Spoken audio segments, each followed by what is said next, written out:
Before we get started with today's video, I have a major announcement to make. I have recently partnered with several other narrators on the platform to help build up a groundbreaking app called Chilling, a brand new home for scary stories. Chilling is a revolutionary mobile app that allows you to customize your listening experience in ways that YouTube never could. Bottom line, if you can't get enough content from me here on this channel, myself and other narrators here on YouTube are going to be providing hours of unique and spine-tingling scary stories exclusively over on Chilling.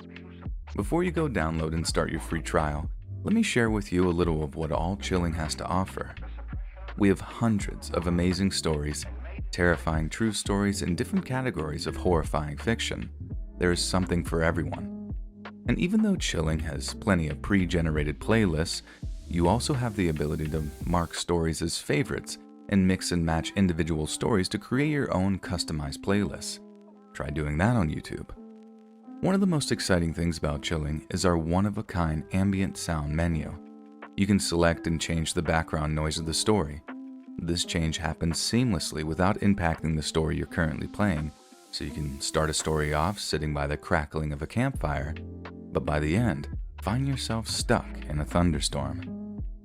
Now let's talk about the best part about Chilling. It's completely ad-free. That's right, no ads.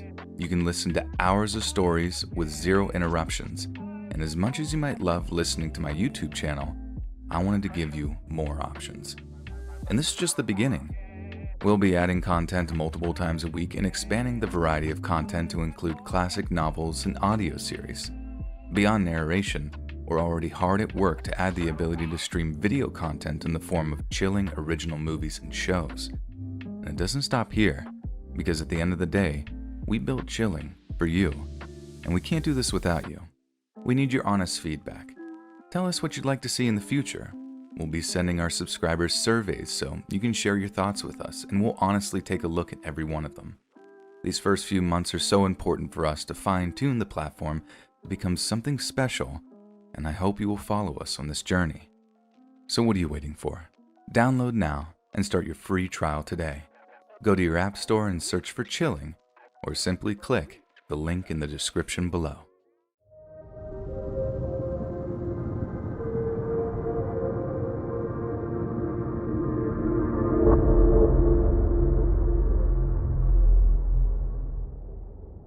I was a 911 dispatcher for just over 20 years. Over the course of my career, there were many calls that seared themselves into my memory, and most of them are far too messed up for a safe-for-work thread like this. But here's a few short ones that spring to mind whenever anyone asks me what my most intense call was. The first that comes to mind was a woman who had just gone into labor. The thing that really shocked me at first was that she had said that she was just 24 years old, but this was her 6th time going into labor. I figured that meant that she had at least a husband or some kind of baby daddy around, but I was absolutely horrified to hear that she was totally alone. Not a single other person was around to support or care for her. I dispatch a team of EMTs as soon as I could. Then I stay on the line to give her a few basic instructions, grabbing towels, bottles of water, making sure she's breathing okay, and stuff like that. I wasn't a mother at that point in my life, so I didn't really have any frame of reference for how long it might take. Some births are over in a matter of hours, some stretch into days worth of pain and pushing. Point being, after less than half an hour on the call, when she says, "It's out. I pushed out the placenta too, thank you," I'm kind of taken aback. I asked her if she's okay, and she replies, "Sure, just putting some pants on. Excuse me a moment." And however confused you are to read this, just know that I was 100 times more confused at the time. I ask her what the baby is, and if it's crying, and she's like, "I don't know." I ask her again to check on the baby before the EMTs arrive, but again, she basically just refuses. At that point, it hits me that it's probably just a prank call. Like, she sure did sound like she was in labor when I answered the call, but if she was a talented enough actress, I can see myself falling for a put-on. Either way, I was angry, real angry, and I started making a note of the caller's number and address so I can pass it on to my supervisor as a malicious call, the kind we can prosecute over. But right as I'm doing that, I hear the EMTs arrive in the background of the call, and from the way they reacted and what they were saying before she hung up the call, I knew it wasn't a prank at all. I was this mix of horrified and furious. I wanted to reach through the phone line and punch her in her stupid face, but at the same time, I didn't want to be within 100 yards of whatever horror show apartment she was occupying. I didn't get a chance to find out what happened to her. Presumably she was transported to the hospital with her baby, but whether or not the poor thing survived, God only knows. The second call also happens to be from a woman in labor. I asked her where she was calling from, and she told me she was driving herself to the hospital whilst having contractions. In theory, if they weren't bad contractions, I guess you could drive yourself, but it's definitely not something we advise women to do. That may be different for others. Our dispatch center didn't, and this was a classic example of it. She seemed to be in a lot of pain, and in her panic, she'd gotten herself totally lost after pulling over on the on-ramp to the interstate. I kept asking for landmarks and trying to give her directions, but the only solid piece of info I could get out of her was the description of her car. While trying to pinpoint her location, medics were searching all of the ramps to the interstate. She told me the baby was coming, and within just a few minutes of pushing, she had delivered. But then, I asked her if the baby was crying, and she says no. I feel a hint of my own panic at this point, and I asked her where her baby is. She tells me it's in the footwell of her car. I asked her to pick it up, and just like the first mom, she refuses. I don't know if she was exhausted or what, but that was another distressing one. And again, I was unable to get any news on the outcome, and I was only left just to wonder. The third super rough call that comes to mind is the naked woman on the highway. I got a call from a guy who'd spotted a young woman acting bizarrely at the side of a highway. I asked him if he knows her or why she might be acting that way, and he says no, but that he thinks that she's drunk or something. But then I asked for a description of the girl, and the guy tells me how this young woman is completely naked, hair a mess, and she's covered in dirt. He told me he tried to see if she was okay, and she tried to bite him. I tell the caller to keep their distance from the woman, but to try to keep me up to date on her location, and he was evidently quite close because I hear a car honking its horn before he starts yelling, "She just ran across the highway. She almost got hit by a car." This continues on for a few minutes, with the caller telling me how the girl's running back and forth, with cars honking and flashing their lights at her, until finally, oh my God, he hit her." All the vehicles that came after had no idea what was going on, and no marked unit would get on the scene for another 10 minutes. Cars keep running her over again and again and again, just obliterating what was left of her until, by the time the lanes were closed off, her body parts were just spread along a 2-mile stretch of the interstate. I was working the fire/EMS radio that night when one of the units radioed into me. While he was talking, I heard another medic in the background debating with another if what they were looking at was this girl's head. That one really got to me. But the last one got me even worse. I got a call from a man saying that there was a fire in the hotel he was staying in. He told me he was trapped inside his hotel room because there was too much smoke in the hallway outside, and that he was with his wife and children. I felt sick when I heard him say that, but we're trained to be as cold as possible. I asked him if it was possible to escape from a window, but he told me that they were on the 7th floor, and there was no way his kids could be able to climb down. Right when he tells me there's more and more black smoke coming into the hotel room, I ask him to take shelter in the ensuite bathroom and stuff wet rags in the door's cracks if there are any. I also told them to use flannels like makeshift gas masks, wetting them and putting them loosely over their mouths and noses to filter out some of the smoke. As I'm basically yelling at EMS to get their butts over there, I could hear coughing and crying in the background of the call. The mom was spraying the door with cold water from the shower, but it didn't seem to help at all, and there was a moment when I distinctly heard one of their kids ask, "Mommy, are we going to die?" I kept talking to the dad as long as I could, keeping him up to date with the progress of fire and EMS, but it wasn't long before his voice became weak, and then he stopped talking altogether. That one I did get an update on. The whole family was found dead in the bathroom, kids tucked into the tub, parents trying desperately to protect them from the smoke and flame. I had nightmares about that one for a long, long time. Working 911 dispatch was without a doubt the most emotionally eviscerating experience in my entire life, and sometimes I wonder how I managed just over 2 decades of it. I loved it and hated it in equal measures. Every year I lied to myself. One more year, that's all, I'd think. But when it went on and on and on, and in the busier jurisdictions, there wasn't a day that went by where someone in the center didn't get a soul-shattering traumatic call. But for me, it wasn't even the violence or the death. I took those as a given. It was the little things. The units you dispatch who give you attitude. The callers who yell and insult you even though they need your help. Everyone in the dispatch center is as stressed as you are, and as much as we like to promote a sense of camaraderie, the high-pressure work environment sometimes leads to clashes between colleagues. This has made me laugh, it's made me cry, it's made me hate myself, it's made me hate the public, and weirdly, it's made me love the public too. It's a thankless job most of the time, but anyone who really wants to make a difference, who wants to facilitate saving lives on a daily basis, go look at being a dispatcher. It's a hard job, but you'll lose count of the people you'll help before you even get your first paycheck.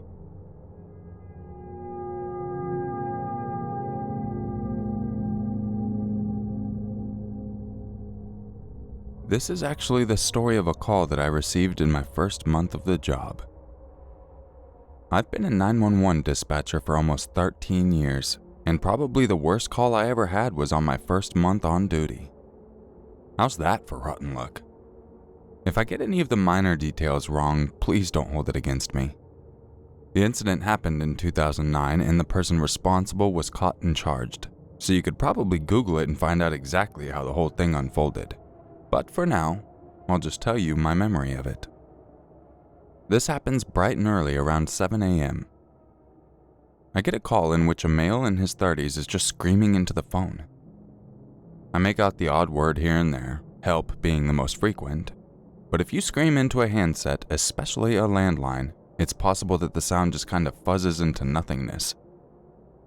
So after getting him to calm down just enough to give us the address, I dispatch a response unit out to him immediately. He kept screaming, my kids! And, "Oh my God, no, no, no!" And I keep trying my best to keep him calm, but it's almost impossible. My supervisor at the time goes ahead and dispatches EMTs too, just in case the kids are hurt. But the whole time we're basically just trying to find out what the hell was going on over there. Around this time, another caller in the apartment complex calls and says some guy is screaming about his kids being killed. Detectives who just started coming in for the day all rush outside to where the call was coming from, as by the stroke of weird luck, the caller was only like 3 or 4 blocks away. Turns out the father who had called had left his kids with their aunt/uncle to be babysat the night before. The killer was an ex-boyfriend of the aunt and came into the apartment, shot the aunt and uncle, then went into the kids' room, shot and stabbed one child and stabbed the other girl, aged 7 and 10, to keep them from identifying him. The only survivor was the murderer's 1-year-old daughter in the apartment who was too young to identify him. I heard the 1-year-old was left at the scene and found roaming among the bodies, covered in blood and gore by the time the cops busted in there. It should be noted that this took place in an apartment complex around 6 p.m. the night before, and several gunshots went off. No one called 911 when this happened. I can only imagine the horror that the father walked into that morning, and his screams will forever be ingrained in my mind.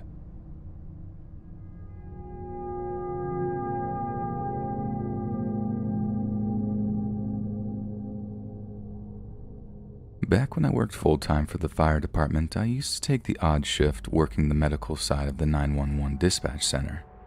Since smartphones have been getting more and more sophisticated, I've heard it's much easier to pin down exact locations. And in the UK, they have this new 3-word system that brings EMTs right on top of your position, should you happen to be stranded somewhere with no recognizable landmarks. I'm almost certain a system such as this is about to be implemented in certain states, but back in 2006, when all anyone had was flip phones and whatnot, finding out exactly where an injured party was could prove extremely difficult. From what I understand, these days you can ping a location to within a few feet of where a call is coming from, but back in the early 2000s, the area was ballooned to square miles. South side or north side of a city, maybe a county, but nothing as accurate as the tech today. So, with that little bit of context established, this is by far the worst 911 call I ever received. I got a call from a cell phone, presumably one of the aforementioned flip phones, and it was a younger girl telling me her mom had fallen and wouldn't wake up. Over the course of several questions, I established that not only has the mom apparently fallen down a flight of uncushioned wooden stairs, but that she didn't seem to have any vital signs whatsoever. This could have simply been because her young daughter simply didn't know what she was looking for or had made a mistake when it came to her breathing or her pulse. But the really alarming thing, the little girl couldn't give us an exact address, and as much as I asked her things like, "Do you have any mail around to read the address off of?"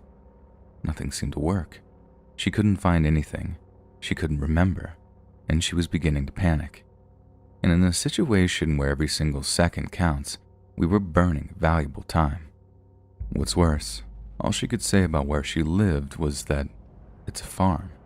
And given that pretty much all of my district was rural farmlands, her description didn't bring us any closer to saving her mom's life. Working through all the standard questioning, I got to asking how long it had been since her mom fell down the stairs.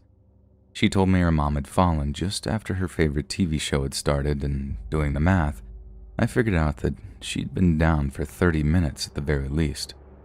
We're taught to remain completely professional in those situations. I mean, I had one regional dispatch trainer tell me, the more robotic you are, the better. The more detached you are, the more lives you'll save.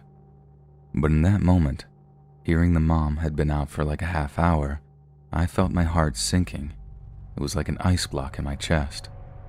It was the toughest time I've ever had trying to keep it together on a call. But as per my training, I just took a deep breath and tried to mechanically work through the problem-solving techniques I've been taught. I'd asked her the street name, if there were any landmarks, if there was mail in the house, what she could see out of her front door, but the only thing that landed was the landmarks thing, with the girl telling me that her family walked to and from church every Sunday. Walked. So it had to be close, right?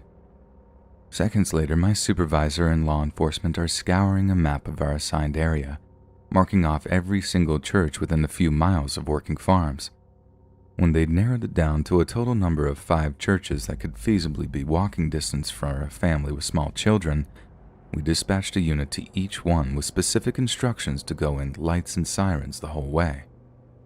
This would give our younger caller a shot at hearing them approaching so we could further coordinate our response. But just keeping in mind that with only 3 fire rescue vehicles, 2 ambulances, and 4 police patrol cars to cover the entire area, tracking down this young girl's location meant we'd be stretching thin the entire time. By trying to save one life, we'd be risking the lives of others. It was a nerve-wracking risk, but one we were willing to take. Thankfully, after hearing some of our frantic calls going out over the radios, a couple of sheriff's deputies and a handful of highway patrol officers volunteered themselves to join the search effort. Bearing in mind that all this had happened, and we were no more than about 15 minutes into the call. I've never seen or heard of such a large-scale response in our county. Not on my watch, anyway. I mean, we really did go into overdrive as soon as all the circumstances of the call became evident. I remember the 15-minute mark because this is about the time we learned that the phone she was using was a cordless one, and the family kept the phone at the bottom of the stairs just feet away from the front door. This obviously meant that she'd be able to walk outside to look for lights and listen for sirens, a major breakthrough in our efforts to locate her. There was some added suspense when it seemed like she might not have been able to open the front door, but I thanked God when I heard her say, "I got it." Then, it was just a matter of waiting and hoping she'd heard the sirens in time. I know it's a huge cliche to say that minutes seem like hours or whatever, but I'd never really understood that whole time is elastic concept until then. It really did seem like forever before she heard our sirens, but there was no time to celebrate when she did. We were still faced with the task of figuring out which of our emergency vehicles we could hear. Law enforcement thought fast and had me telling each responder to stop and turn off their sirens before one by one we had them turn them back on so we could determine which one was the closest to her. It turned out to be one of the fire rigs, so we sent everybody to their position and then they spread out to cover the general area, all with their sirens on again. Eventually, one of the state troopers pulled into our street and the girl could see him coming. When the rest of the dispatch center heard me saying, "Okay, run to the fire truck, honey. Go wave to the fire truck," there was a bunch of silent celebration as people punched the air or buried their heads in their hands in relief. As the little girl met the fire truck, the driver was able to relay his position to us and they signaled that her job was essentially done. I stayed on the line while EMTs were guided onto the property, and once they'd arrived, it was adios from us, and all we could do was hope that the mom was okay. Well, it was more like pray by that point, as for all we knew, she had been flatlined for just going on about an hour. However, we heard later that by the time the medical guys got there, the mom was actually awake. She was incredibly disoriented as there was clearly something horribly wrong with her, but she was alive at least. They later found out that she had a broken back, an absolutely horrific break too, and one that might take her more than a year to recover from. The young girl was given a little reward from the police department for her bravery in the call, as she kept calm and did everything we told her to do. I can't say it was anything more than a token, something to take the edge off the traumatic event she'd gone through, but what else can you do? I suppose this has something of a happy ending, though. The mother recovered with no brain or nerve damage, but the recovery process in itself sounded almost as bad as the injury. I suppose the reason I'm telling you all this is to serve a reminder for something very, very important. As someone who's worked as an emergency dispatcher, I really can't stress how important it is for parents to teach their kids the following things. 1. Teach them your first and last names. 2. Get them to learn their home phone number off by heart. 3. Teach them how to make a 911 call, and that's all attached to that. 4. Teach them their home address and zip code. This is by far the most important one. I've lost count of the number of times when this information would have literally saved a life, or at least prevented life-changing damage to health or property. So please, you're not just sparing some 911 dispatchers' nerves, you might have been saving your own life, or those of your family members. Turn it into a game somehow. Heck, get creative, turn it into a song. But please, teach your kids their home address and teach them how to ask for police, ambulance, or fire.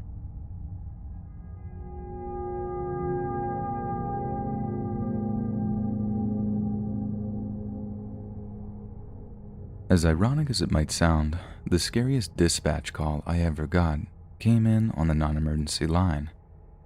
I answered to hear a heavily accented woman telling me that her husband was causing problems in the home.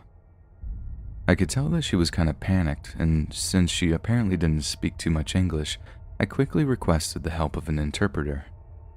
Then I listened as the Hispanic woman explains that her husband wasn't home right that second. It was just her and her kids, but that he might be back any second. I just breathed a sigh of relief that we had an interpreter on staff. Domestic violence calls mean a lot to me given my previous experience with it, and I think it would have killed me if I had been unable to help her. We managed to obtain the address that she was calling from and were in the middle of asking a few basic preliminary questions when, suddenly, I hear a man's voice getting louder and louder until several others began to scream.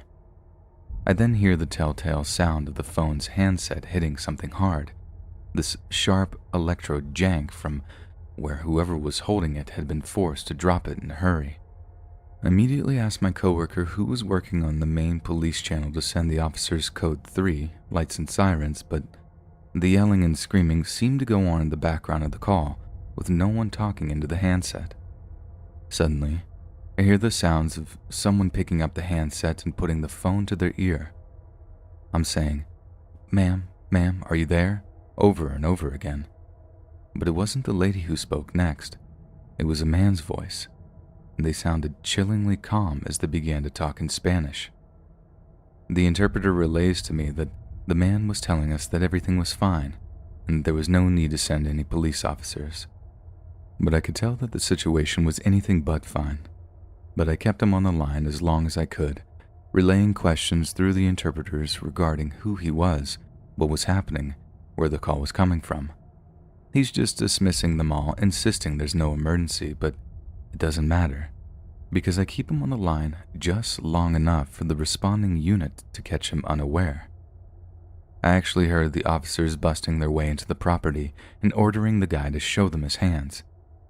I later heard that the guy was the woman's husband, the one who had been causing problems at home.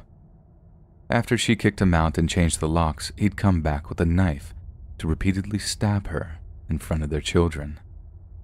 By some pure miracle, despite multiple stab wounds, the woman survived, and her husband went to prison for attempted murder. I also had the honor of the call being used as a training tool for non-English language domestic violence situations. It's weird thinking all these up-and-comers are listening to my voice during their training, and I'm glad I can't hear the things they say about my conduct.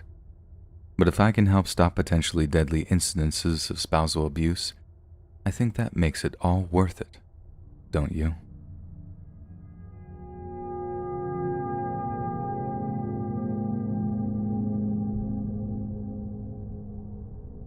I work as a 911 dispatcher, and one night, I get a call from a lady letting out the most piercing, blood-curdling screams I've ever heard. Standard operating procedure tells us to lower our voices and calm the caller down wherever possible. But in this case, I had to yell down the line just to be heard. I tell her in as stern a manner as possible to calm down and tell me the location of her emergency. But all she can say over and over again is that he is killing someone. It was a murder in progress, the first I'd ever had on the job. The caller was a woman living in a one-bedroom apartment with her husband and brother, and apparently those guys both despised one another. Then, on the night I got the call, the husband said something nasty to the brother, and the brother just lost it. He grabbed a knife from a kitchen drawer and just began hacking away at the husband, meaning that when this woman called, she was witnessing the murder of her husband at the hands of her brother. I can't even imagine how messed up that must have been, seeing two of your loved ones in a life and death confrontation like that. When the police arrived, the suspect showed no resistance. He just stepped out the front door with his hands up and surrendered. He was covered in so much blood that when he lay down on the ground, his body imprint was left in a stain of blood on the concrete. When he gave himself up to the officers, he told them that they should just dig a hole and bury me in it. And once they saw what he'd done inside the house, they were tempted to do just that. The wounds inflicted weren't so much stab wounds, although there were plenty of those, but like slashes with a steak knife. The brother had used the razor-sharp teeth of that thing to horrifying effect, and the cops said the woman's husband was literally carved up like a Thanksgiving turkey, shears of flesh just tumbling down his exposed arms and face where the brother had just gone berserk. I've had a handful of other calls like that, ones that really did hinge on me doing my job professionally in order to save lives. There might be many, but let me tell you, you never, ever forget your first.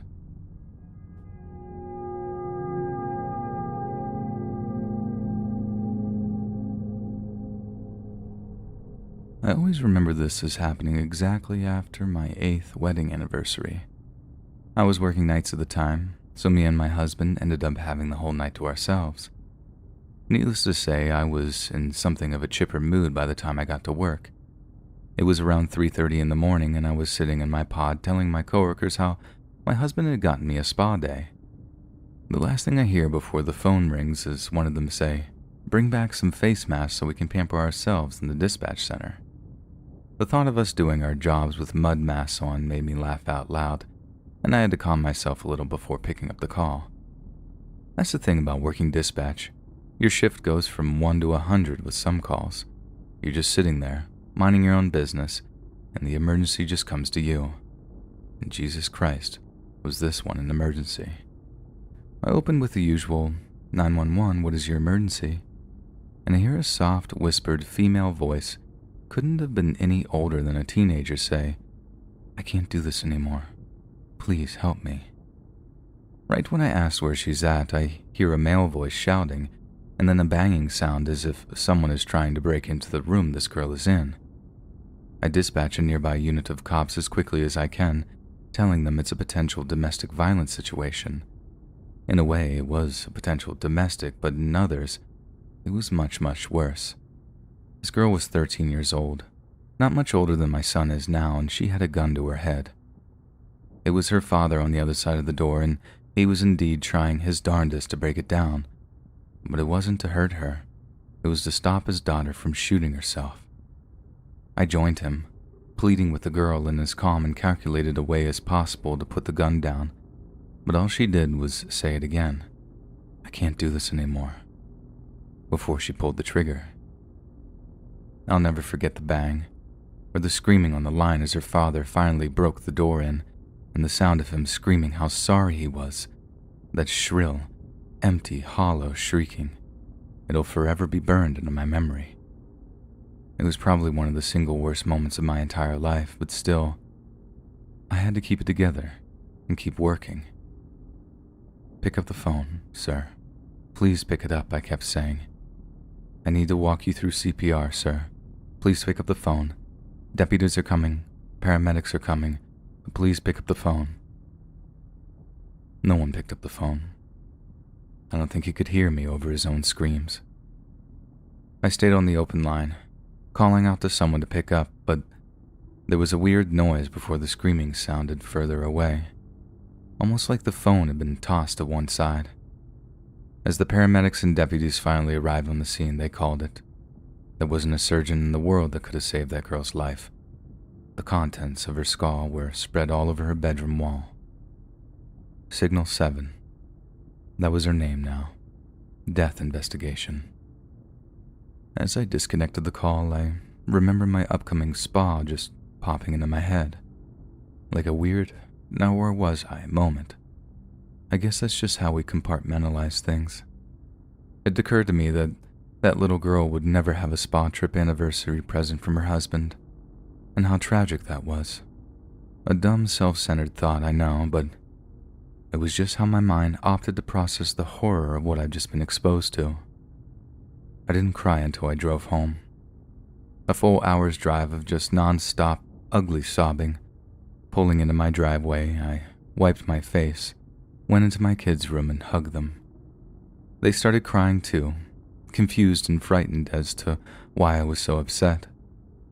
I guess that wasn't quite the right call, but I just couldn't help it. It was just something I needed to do.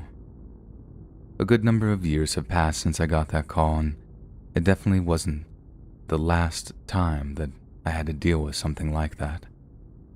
Trouble is, they never get any easier. You just learn to deal with the fallout better, to just keep on going and keep answering those calls. Dispatch is a crazy job to say the very least. One call you're talking to a toddler who's just had a nightmare, but doesn't want to wake up his mom or dad. The next minute you're listening to someone taking their last breath. I even got a call from someone reporting Taco Bell for getting their order wrong. Dispatchers get threats, they get screamed at, they get called every curse word ever conceived. But we keep going. We keep answering those calls. We lose coworkers that take their own lives every single year. The stress of the job is extremely high, and there's very little in the way of closure for those that need it. Dispatchers carry a heavy burden, long after the call has ended.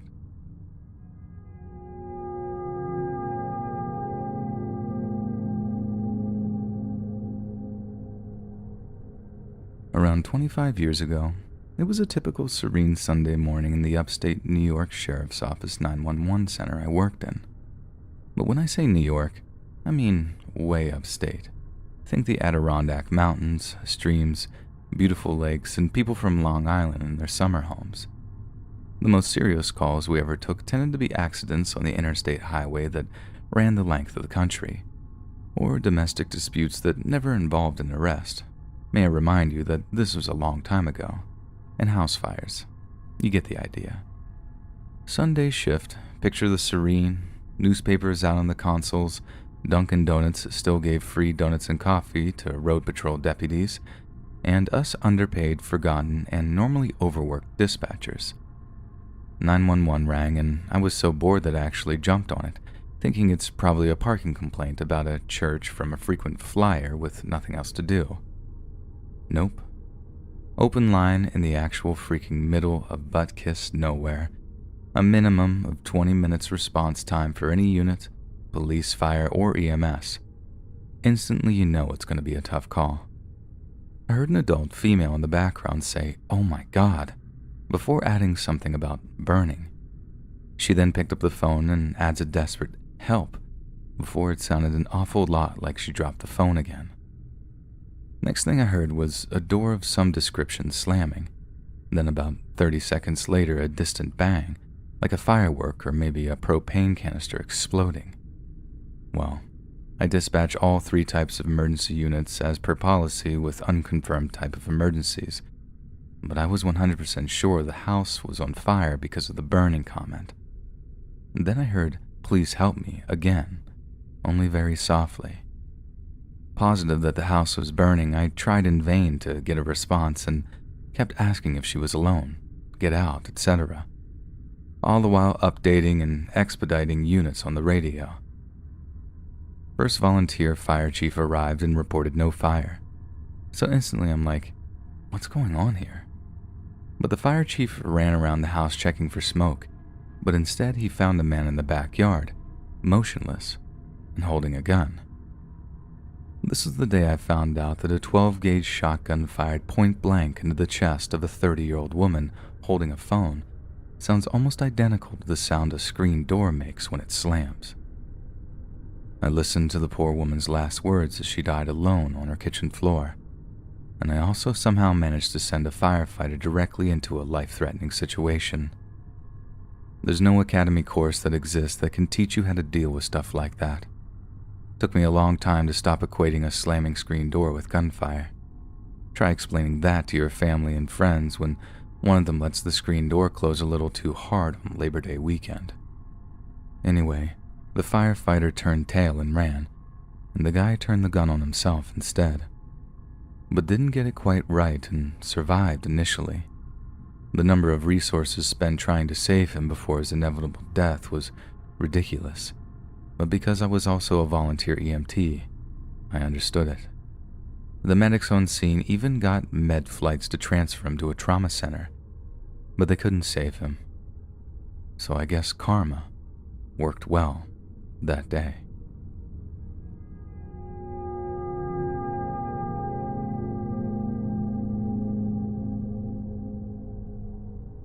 As a dispatcher, I get some pretty wild calls. And I remember I got a call from a woman who said her husband and son had gotten into a fight that had gotten totally out of hand. Sadly to say, that kind of thing is way more common than you'd think, to the point where I'd even call it a run-of-the-mill domestic situation. In those types of situations, we're trained to send a minimum of 2 units, one to break up the fight, and another to gather up all the necessary statements.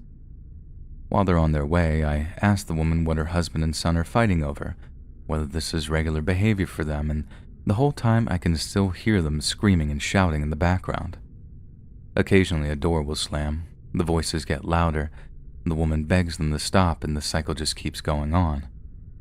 She told me that they would argue regularly, but she'd never felt the need to call 911 before. This time was different, she said, and I could hear the terror in her voice that confirmed this is true for me. She started to tell me how their son had been staying with them since his divorce the previous year. I ask her how old her son is, and she says 43. Now I'm instantly taken aback here. I had it in my head that the son was in his teenage years, as this is most commonly when the father-son clashes occur. She actually manages to calm down a little as she tells the story, and I begin to really feel for this family. The son had obviously had some kind of nervous breakdown, leading to depression, and he'd barely even gone outside for the past few weeks. He evidently wasn't dealing very well. Then right as things kind of calm down and the shouting in the background dies down, I just hear the woman blurt out, "Oh my God, he's got a gun," in the middle of a sentence. I keep asking her, "Ma'am, who has the gun? Tell me who has the gun." And she tells me she saw her husband walking down the hall out to where the son was, and she'd seen his .38 revolver glinting in his hand. And herein lies why dispatch can be so traumatic. I know something awful is about to happen. Once some people get going, there's no stopping them, so my priority here is to preserve human life as best I can until the actual marked units arrive on scene. In the calmest, most mechanical voice possible, I tell her to not try and get in the way, but to find cover and stay put. The ideal place being a porcelain bathtub if the family owns one. You have no idea how many lives porcelain tubs have saved over the years. I had one coworker call them bathroom bunkers, and it stuck. When it's clear she understands my instructions, I radio into my police units and tell them to go full code 3, lights, sirens, door kicking mode, while telling my ambulance to stage nearby. This is standard practice to ensure that medical units aren't hurt. If we have an EMT go down at a scene somewhere, God, that's a whole can of worms I don't even want to think about. When I get back to the call, it's almost totally quiet now. I ask the woman what's happening, and she tells me that she too can't hear anything, and that she even thought it might have calmed down once the son had seen his dad's gun. I hear her say, "Do you think I should check on them?" And I'm right in the middle of telling her to stay put when, bang, I hear this horrible scream of no down the phone, and all of a sudden the woman bursts into tears. I know the worst has happened, and all I can do is inform my officers that there have been shots fired at the scene. By this time, they're both on scene and grabbing their long guns from their trunks, and as they approach the house, they can hear both the dad yelling and the son groaning in pain from around the family garage. And they come around to the front of the garage where it was clear both men were, and notice that there's a small keypad, presumably with a code to open it. I get the code from the wife and pass the information to my officers, listening as they plug the code in before the distinct sound of the garage door raising can be heard. I can't even tell you how fast my heart was racing as I heard those doors slowly rising. Any second, I'm expecting to hear a torrent of gunfire exchanged between the shooter and the officers. I was convinced someone was going to die that night, and I'm keyed up to send in another unit of EMTs, but there's nothing, just silence. After what felt like forever, an officer keys up and tells me that they have one guy in custody and one on the gurney. The shooter had just given up as soon as he saw the cops. Somehow the son actually survived, and his dad was arrested for attempted murder. And unbelievably, the argument started because the dad wanted the son to move out. That's all. It was something so small and dumb, but it just escalated and escalated until a father had no problem turning a gun on his own flesh and blood.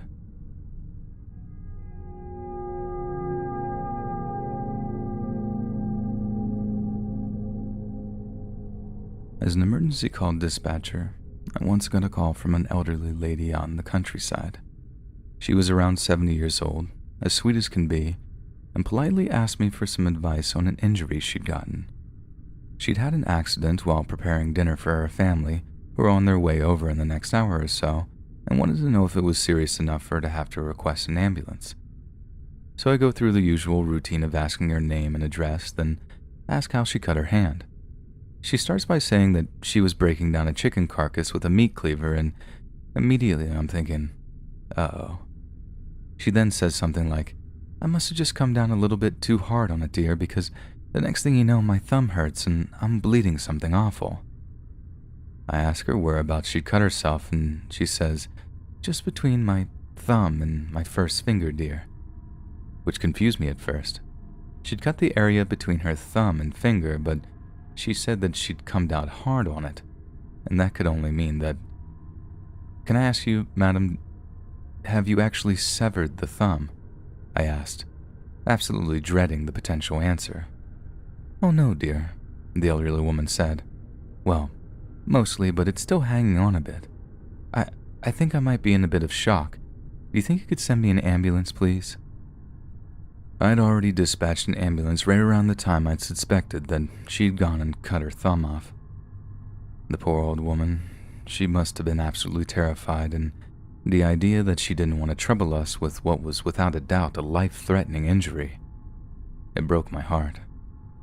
I found out from the ambulance crews that it was a good job that she'd called when she did. She was on blood thinners to reduce the chances of a blood clot, which meant that by the time paramedics arrived, her kitchen looked like a slaughterhouse. By the time they got her into the ambulance, she was close to passing out, and she definitely would have died if they hadn't gotten her to A&E in time. Get this, though. The doctors were actually able to reattach her thumb. She ended up losing most of the feeling in it, but still, pretty amazing considering she'd almost completely severed it. I think her family moved her into a residential home after that, for her own safety, and I hope she's doing much better there. God love her.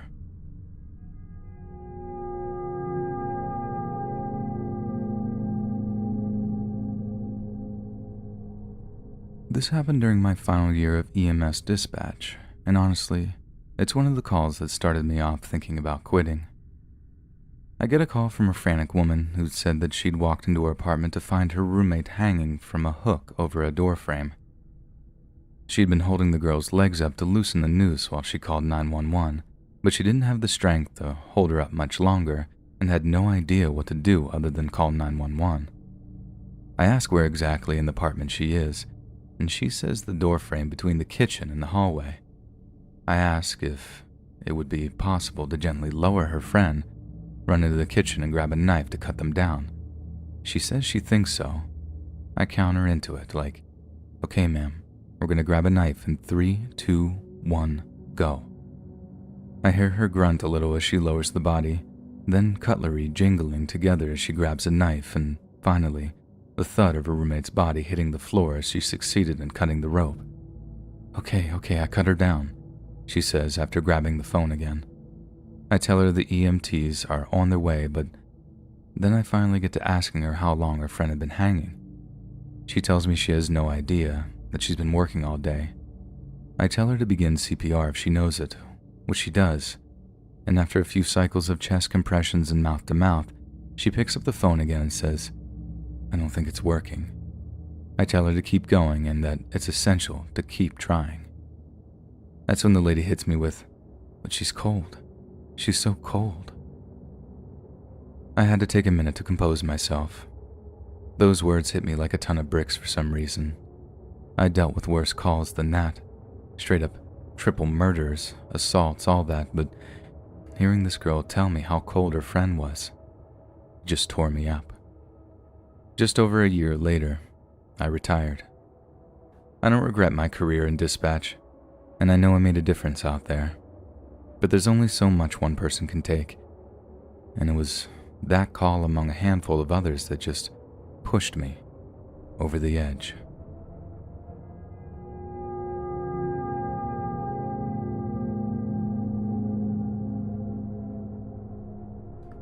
I'm a former chief of police in Glenlyn, Florida. A call began like this, like any other. 911, what's your emergency? A woman is screaming frantically saying, "An alligator ate part of my baby." My dispatchers tried their best to get some straight answers out of her, but even when she stopped screaming down the phone, all she'll say is, "We were just walking along the sidewalk and out of nowhere, an alligator jumped out of the water and ate part of my baby." Living in Florida, this was entirely possible, and we'd had all prepared for the worst possible outcome. Police arrived on scene, then the fire department, and an ambulance not far away. The fire department medic was the first to arrive, but he radios in that the other units should abort. Of course, the first thought was the child was dead and no EMTs would be needed. And a few minutes later, the medic said animal control was needed. I'm thinking, Jesus Christ, this poor woman, what a terrible thing to happen. And then out of nowhere, I hear something over the radio like, "Is that a leash?" There was a leash hanging out of the alligator's mouth. The baby the woman had been referring to wasn't a human baby at all. It was her freaking dog. It's something we laugh about now, but after all the horror and fear over this fictional poor kid's life, we were straight up angry when we found out. It didn't help that the woman complained that no one would take her to the hospital or take what was left of her dog. There wasn't much to the vet. All I can say is, thank God no humans were injured. Believe me, I do feel bad for the dog, sure, and the lady, but let your dog run off wild near the rivers or lakes in the Sunshine State? You didn't bring your dog for a walk. You brought it as an appetizer.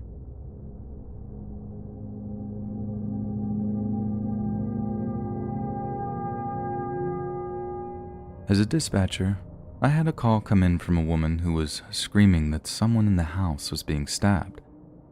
We knew it was serious, as screams could be heard in the background as well as a man yelling and cursing. Dispatch was quickly able to determine the location and had cars en route. The dispatcher attempted to keep the caller on the line, but the attacker wasn't done. He found her on the phone and began stabbing her as she's screaming into the telephone, "Help, he's killing me," before she dropped the phone. He could be heard in the background yelling at his victim as he went about his continued gruesome attack. The accused in the matter was served with a restraining order that very day. He returned to the home and was banned from entering and went on a killing spree. 2 other relatives in the house were also stabbed before he killed his ex-girlfriend and stabbed himself. His stab wounds were described as being superficial and non-life-threatening. The officers could be heard arriving at the scene just a minute or 2 after they were dispatched, but it was too late for this domestic violence victim. A recording of the call is used in both our training of new dispatchers and also new officers. The blood-curdling screams and pleading of this young woman on the phone leave an indelible impression on everyone who hears it. The only silver lining is that the murderer will die in prison.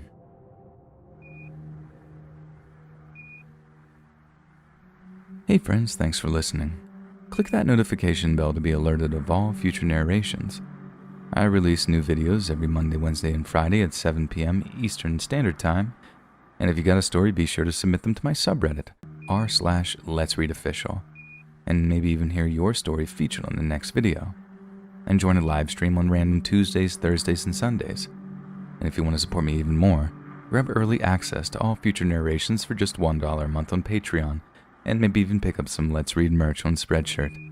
And check out the Let's Read podcast, where you can hear all of these stories in long compilation form and save huge on data, located anywhere you listen to podcasts. Links in the bio. Thanks so much, friends, and I'll see you again soon.